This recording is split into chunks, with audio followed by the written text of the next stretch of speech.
Bom dia, boa tarde, boa noite, caros alunos.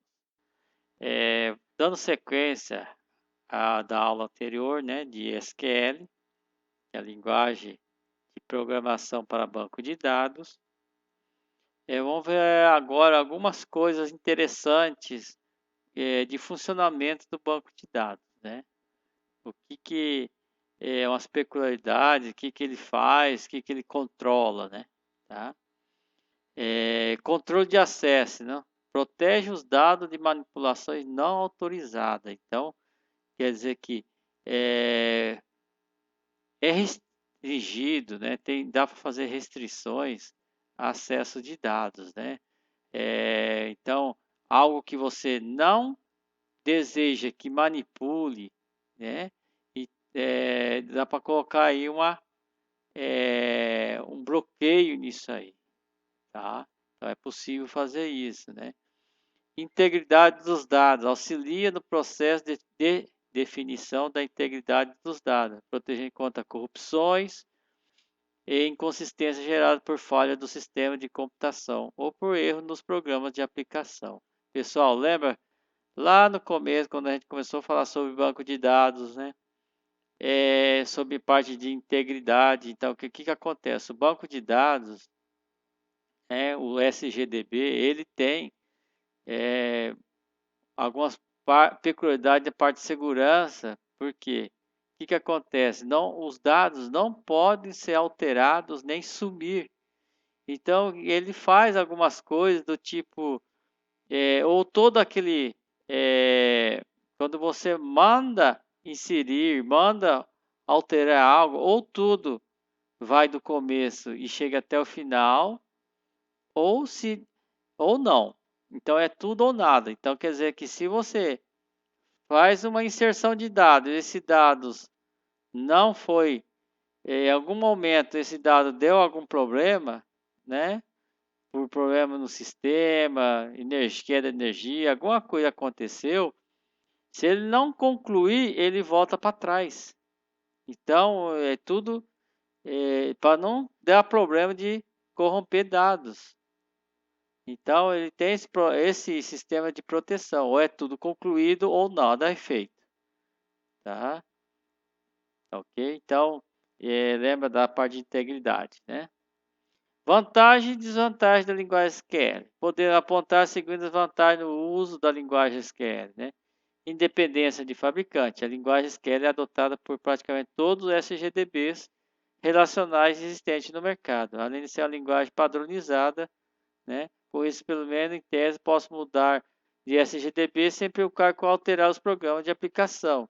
O que acontece, irmão? Se você tem um banco de dados que você já utiliza há um bom tempo e você quer mudar o software, né, o software não que gerencia o banco de dados, mas o software que é interligado com o banco de dados, tá? Você pode mudar esse software e migrar para outro software, né? E fazendo as adaptações, você pode usar um outro software, né? Tá? De controle, que o banco de dados é o mesmo, vai continuar o mesmo, né? Dá um pouco de trabalho, mas é possível, né? Do que construir tudo do zero, inserir tudo do zero, né? E criar um software novo com banco de dados novo. Você pode usar um banco de dados antigo que você já tem e criar um software em cima disso.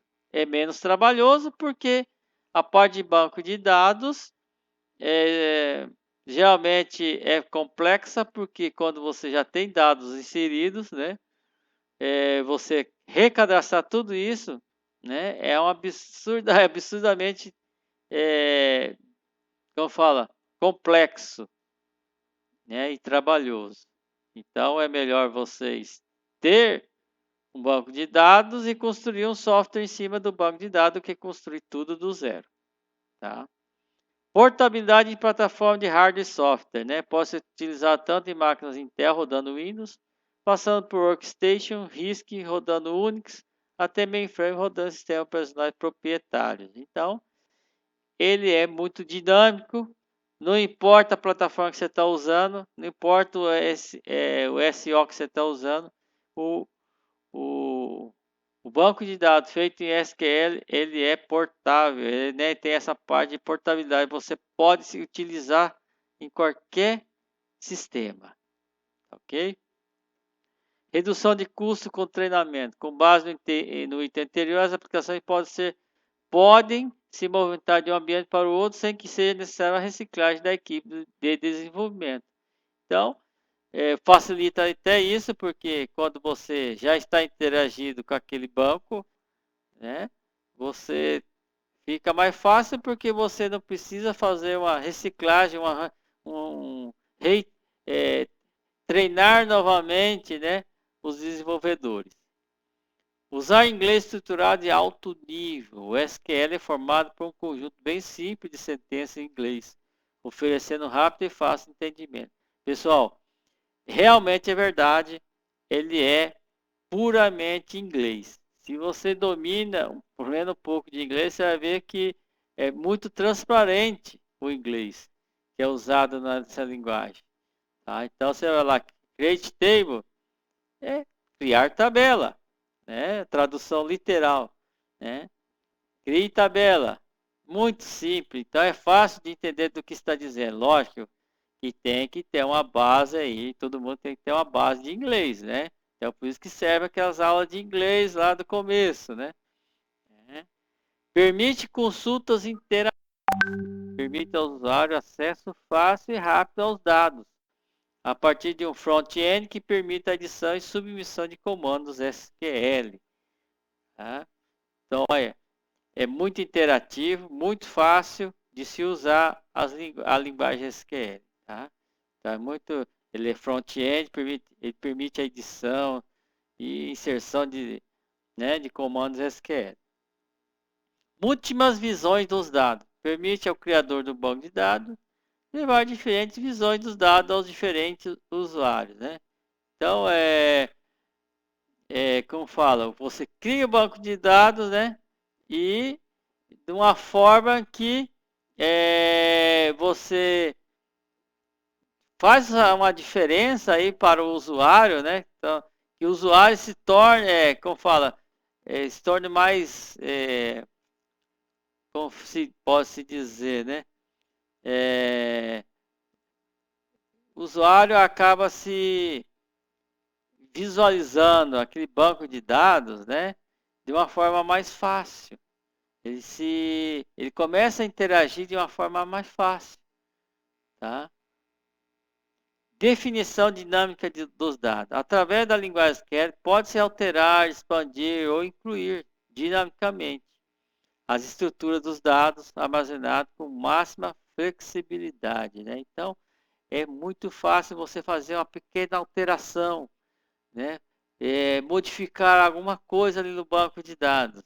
Não é difícil isso, né? Porque as estruturas da linguagem permitem isso. Então, a todo momento você pode fazer novas adaptações no banco de dados, né?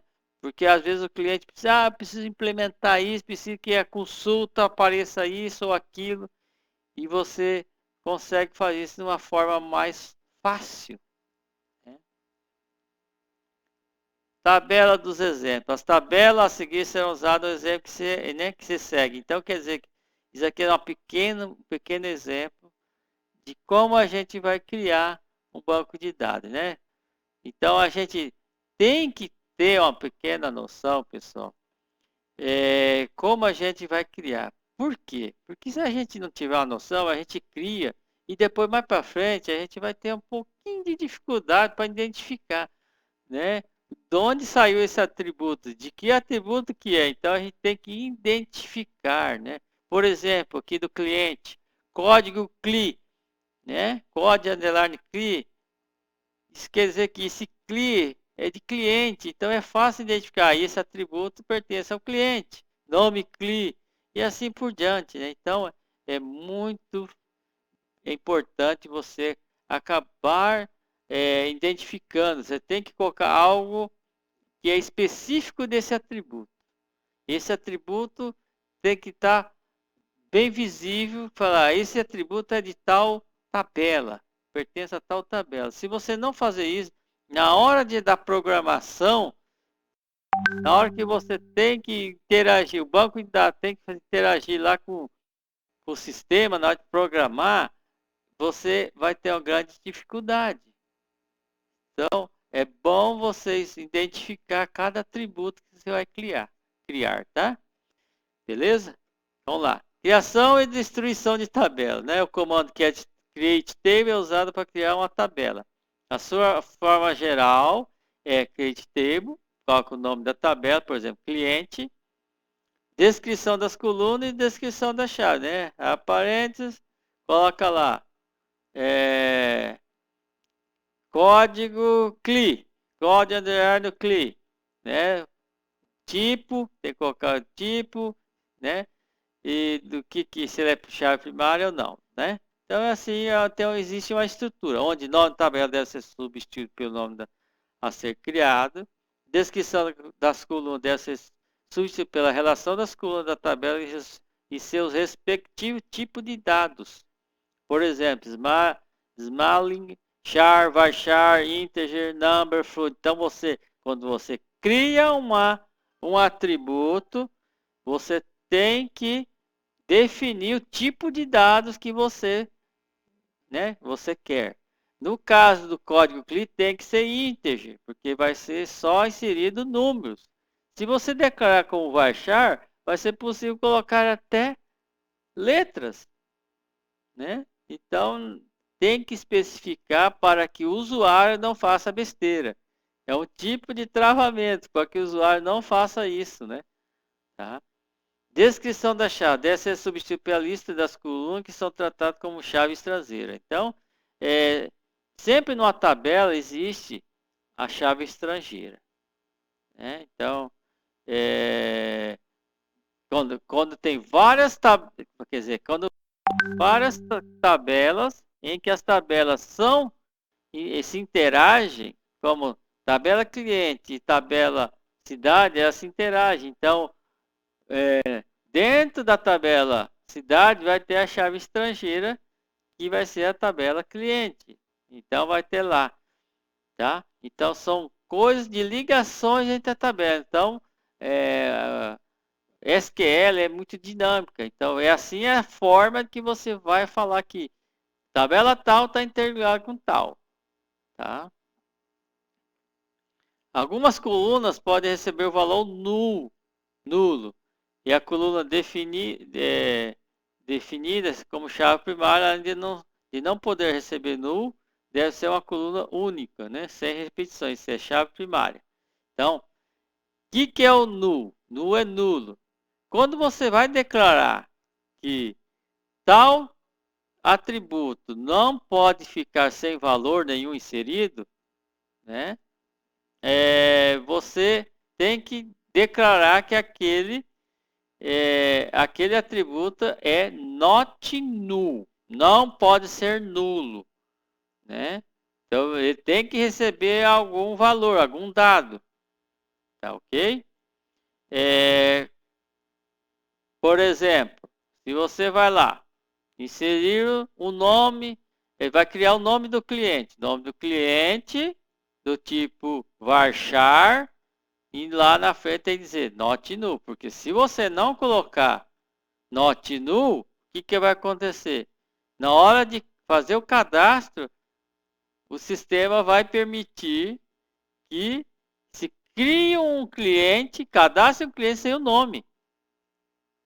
Isso não pode acontecer. Então, por isso tem que colocar not null. Aí, se tentar inserir sem o nome, né, criar um cadastro sem o nome, o que vai acontecer? Vai aparecer uma mensagem na tela de erro, que não pode ser nulo, né?